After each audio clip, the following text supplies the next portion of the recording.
Wealth Network. We've got an incredibly inspiring guest for you today. Her name is Michelle Smith Davis, and she is an Air Force reservist, or she was an Air Force reservist, and comes from a family of people that have served. We found her incredibly inspiring, and I think you will too. As usual, I've got my buddy with us, Nick Root. Nick, take it over, brother. No, absolutely excited to have Michelle with us today from Texas Fit Club Gym. Learn more about her story as well as how she's built her business and making it a lasting impact on the life of others. With no further ado, be sure to like, subscribe, and hit that bell.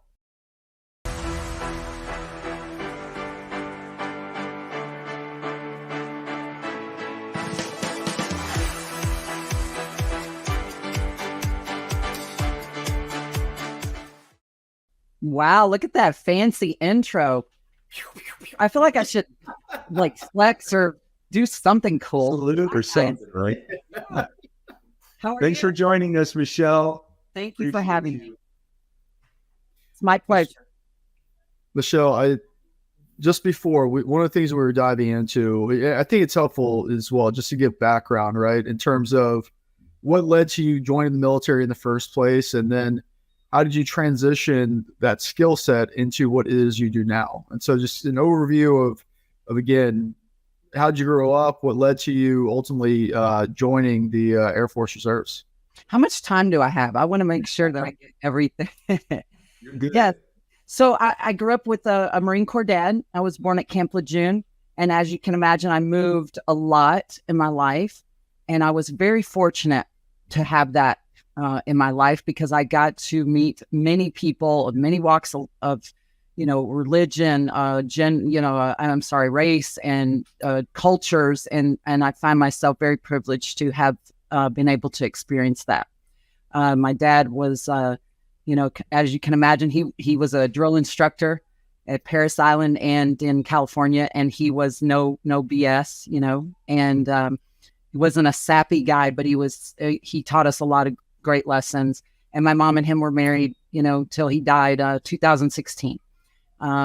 He actually had a lot of Agent Orange exposure, and but he never complained about our government, about the military. He loved it, was very proud of it. And so my brothers, they all were in the military except my baby brother, and he serves in the armed forces. The police forces and marshal's office. And so it was just always just something I wanted to do. I played sports all through high school, and I was fairly in shape, I guess. So I thought, well, why not? Let's do it. Wanted to be a grunt, but my dad said, no way. We're going to put you in something you might be able to use in the real world. So we went for the Air Force. Now, what is it that you did in the Air Force, by the way, Michelle?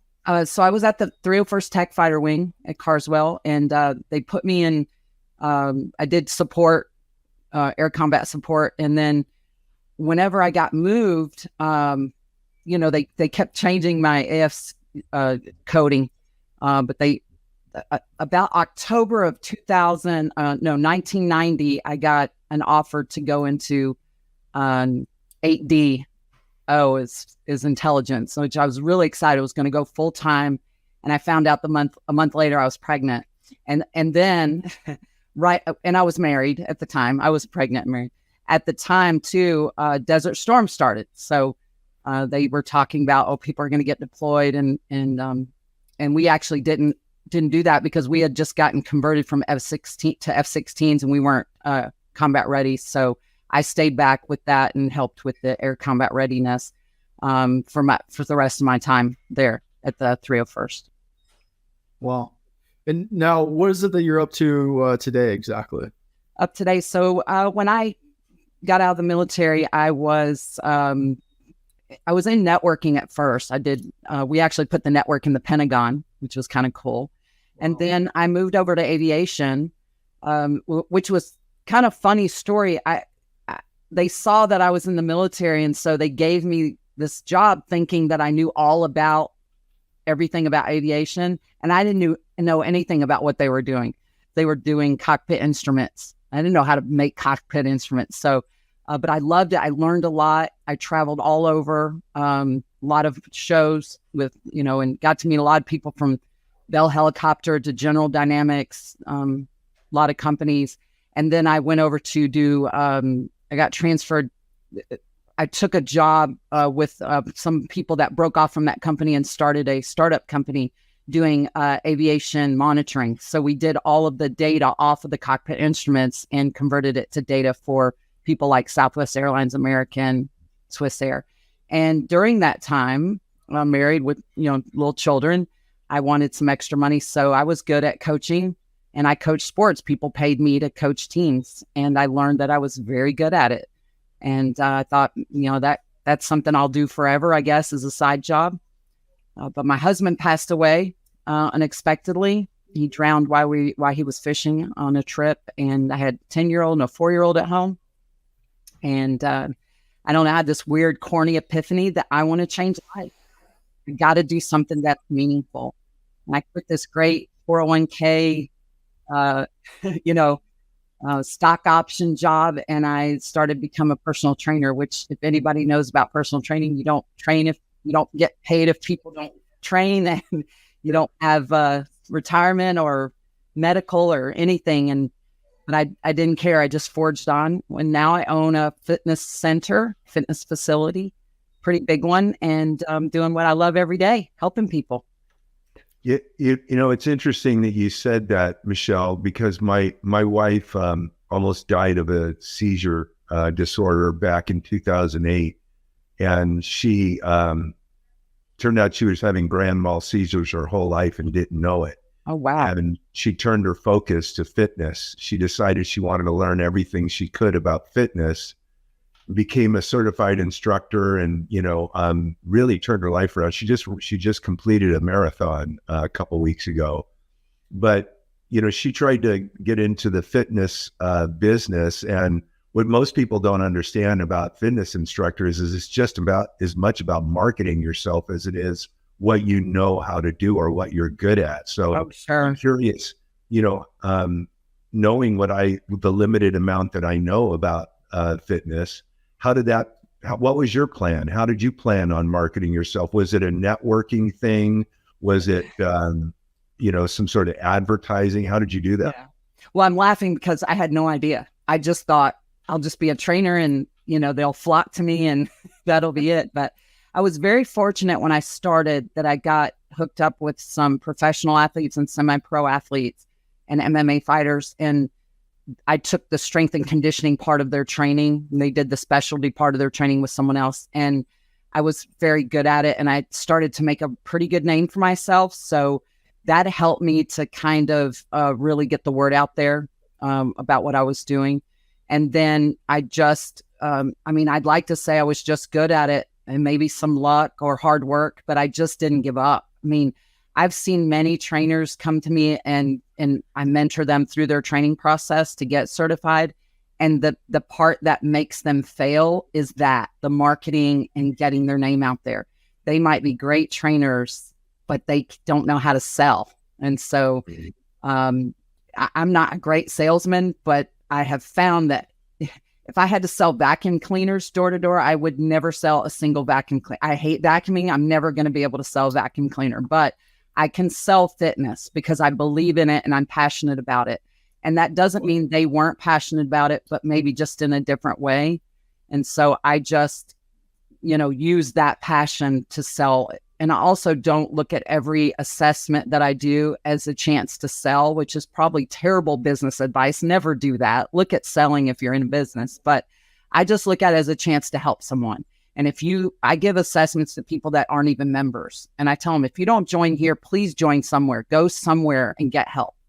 But I give them as much information to start with so that they have some basis or some foundation to go off on their fitness journey. And hopefully, they'll hear me in their head, wherever they are in the world.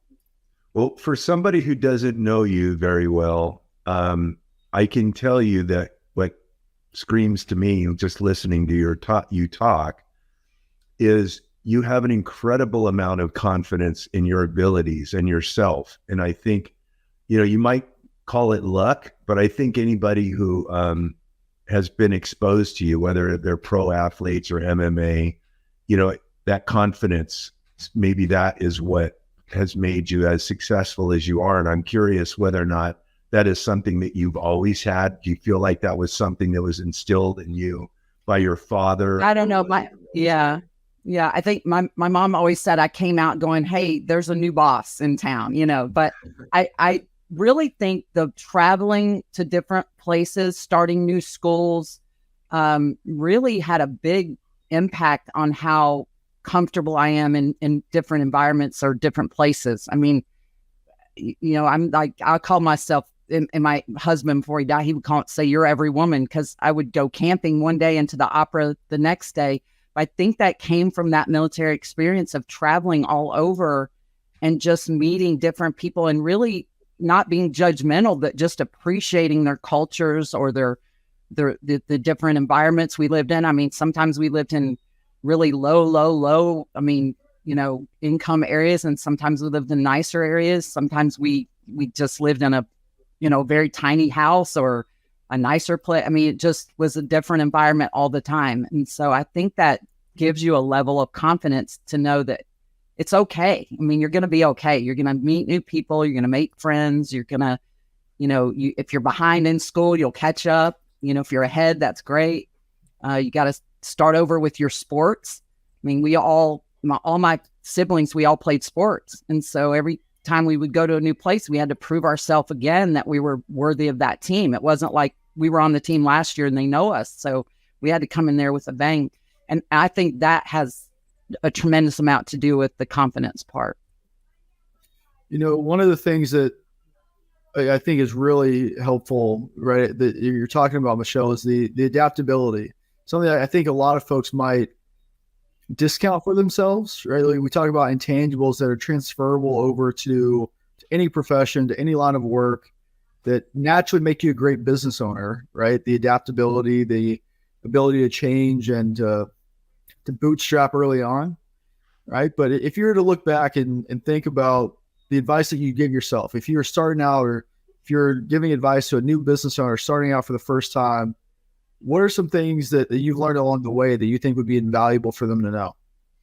Oh, the biggest thing that I've learned through business is that, one, you could tell a lot of people a lot of business things like get things in writing, don't take someone's word for it. I mean, those are all, great. But I think the thing that I learned the most in just business is it's going to be okay tomorrow. Like probably our grandmas probably said, this too shall pass. I think that if you just don't freak out over everything that happens, because I had some really crazy things happen at the start of my business. And if you didn't have that gumption of going, yeah, we can fight this, we can do this, we'll be okay. I mean, we, even just with COVID, we'll be all right. We got to get through it. We got to work hard. Don't give up. I think that perseverance really pays off if you don't panic. I think a lot of people start to panic and especially if you're running a business on a budget, if you have a good amount of investment and you're pretty good, you kind of have a little cushion, you feel okay. But if you don't have that, like I didn't, you got to have perseverance. I mean, you can't get shook. You've got to stand tall and you got to fight things head on. You can't put your head in the sand. You got to just fight it. I think that living with a military dad and a military family. I mean, I call my mom never served in the military, but I feel like she was in the military because she lived that pack and move life and, from base to base or town to town. And she's just as military minded as my dad was. But they always taught us, you'll get through it. Just, put your bootstraps on, pull them up tight and get ready for the ride. But yeah, that part of I think helped in business also. And that's advice I could give someone is, don't panic, sit down, face it head on, whatever the issues are, think it through, and you're never going to have it right all the time. You're just going to keep reinventing yourself. And like you said, being adaptable. So just, don't think that you set it in stone and that's the way it is. You got to, especially in this day we live in now, things change so rapidly. I mean, just in fitness and the way we view health is different. There's different kinds of products on the market. Everybody's a trainer or a YouTube video person or a YouTuber. You have to be prepared for that. You're not going to have floods of people using personal training anymore. I don't think they're going to be using YouTube videos, and you have to be prepared to be adaptable to that. If you're my age, your age, Barry, my age. And are you saying I'm old? Saying we're old, yes. We have to be able to know that things are we have to gear toward technology now. There's no more. When I first started in the business, people hand signed in the front desk. You greeted every single person and had them come in your cubicle to sit down. People don't want that anymore. They want to join on their phone and use a scanner, on their phone, and they don't want to have to do all that. They want to be able to check in and clock in, things like that. So you have to be adaptable to the technology also. Well, I'd like to point out something that, I'm listening to you and you make everything sound like, like such a minor inconvenience. But let me just point out for a second here. Michelle, you lost your husband with 2 kids on your own. My mom was a single mom. So she worked 2 jobs, 2 8-hour jobs every day. She went from one job, worked 8 hours, would come home, eat, and then go to another job for 8 hours. And then she called it sleeping fast. She would come home and sleep fast, until the next job. And that is not easy to do, but to have that attitude to where, you're going from the, frying pan into the kettle, from being, a single mom and now rushing towards an occupation where, there was no guarantees. It was all about, I got to make this happen. Nobody's going to make it happen for me. I mean, that is unbelievable courage and determination. And for any of you that are out there, listening to this right now, I just want you to stop and think for a minute. Just put yourself in Michelle's shoes. I've had many moments in my life where, I felt like, and there's no way I'm ever going to get out of this. And it was that determination that kicked in from back when I was in the Marine Corps that just went, you don't have time to feel bad for yourself. You just got to make this happen, kind of thing. So I just wanted to point out to you, for those that are listening to Michelle, she's acting like, I got up one day and I had half a sandwich and I made it happen. It's funny I that you say that, because I look at it like I'm an underachiever, like look at all these great things other people are doing and I should be doing more. And so I appreciate that acknowledgement. It was hard. I mean, I had a house full of kids at my house. It was a weekend. My husband was on a fishing trip. He won, and I got the knock on the door, and it was, I knew already something was wrong because he hadn't called me, and he usually, calls. He was a wonderful man. And I opened the door and I saw 2 people there in suits. And I said, please tell me he's not dead, that he's hurt, and they said, no, he's gone. So that moment from a movie, is just, and I had all these kids and I had to get them home, to their parents so that I could deal with the situation. But I just, you just have to have that mindset. I speak at some widow support groups, and I feel bad because there's people that have lost someone 2 years ago and they still can't get up and they can't get going.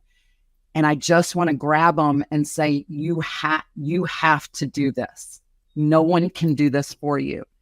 And it's hard because not everybody, like you said, has that kind of internal motivation. And I don't know where it comes from. Maybe it's from circumstances and learning that you can just do it, or kind of being a daredevil. I just really try to look at, if they had to come lock the doors today for some reason and shut down, I can walk out going, well, I did everything I could do. I mean, I fought as hard as I could. So you just have to go through that. Otherwise, you're just always going to be disappointed if you don't, have that positive mindset.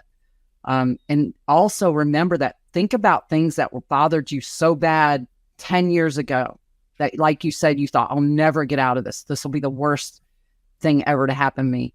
And you don't even look at it like that now. You know, time will show you that it can get worse. It really can. Or it wasn't as bad as you thought if you just stay calm and try to tackle it head on. It's funny. My son says, you know, I have a 34-year-old son who's my partner, and his whole life I've always said this to him: 95% of what you worry about never comes to fruition, son. True. So, you know, he often repeats that back to me when I start panicking.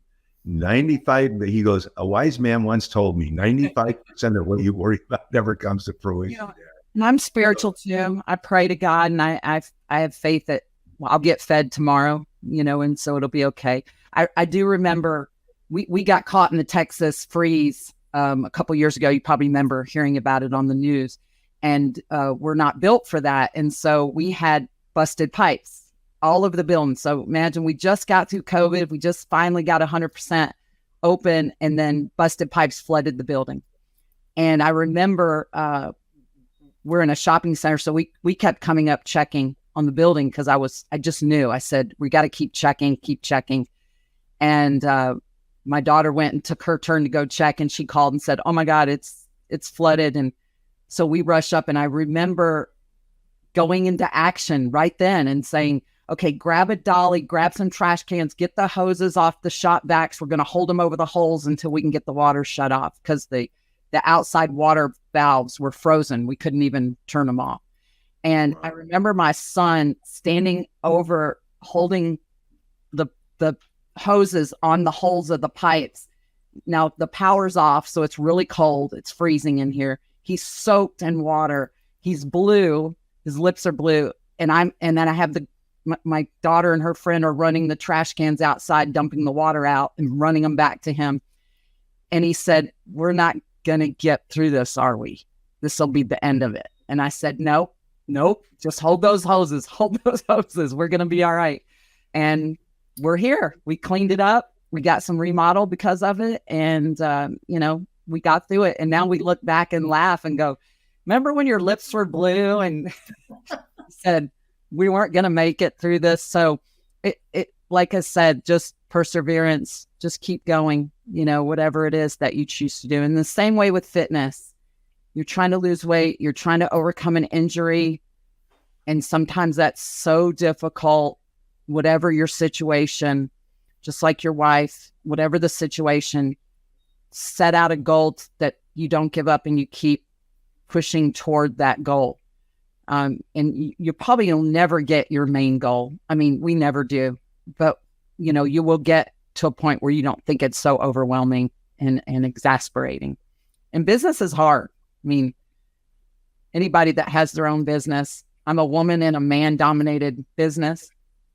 Now these gyms are mostly owned by conglomerates and corporations, guys that aren't in fitness, but all they want to do is just put their money somewhere to hold it, you know, like almost like Ponzi schemes. You know, they invest and then resell and invest and resell these large gyms. So it's not easy. You're fighting against that number, but we've established ourselves pretty good in this town as having an honest, you know, welcoming place that encourages people of all walks of life. That's fantastic. Michelle, I really appreciate you taking the time to share your story. And for those of you out there watching, right, there's many takeaways from this. The positive mindset, the relentless pursuit of your full potential, the ability to adapt and overcome to things that are unforeseen and even unthinkable at times. And this is proof that, again, you can and will get through it. So, Michelle, I can't thank you enough. It's been nothing short of a pleasure. I really, really appreciate you taking the time to connect with us today. Oh, it's been my pleasure. And I don't know what encouragement I gave anybody, but if you're in small business and you're a military veteran, just know that take what you've learned from that life and move it toward your goal, whatever they are, and don't give up. I mean, our first year we got sued 3 times. And I was like, I've never been sued in my life. What is happening? And all of those lawsuits ended up going in my favor. They were just ridiculous little things, but they were big to me. I mean, I thought how could this be happening? So just be positive, think toward the goals. Even when negative happens, something good usually comes from it, always. So I hope that I've encouraged somebody. And if you're out there and you're struggling with your fitness or you're struggling with your health, don't give up, get some help, get a partner or someone that can encourage you to work toward that.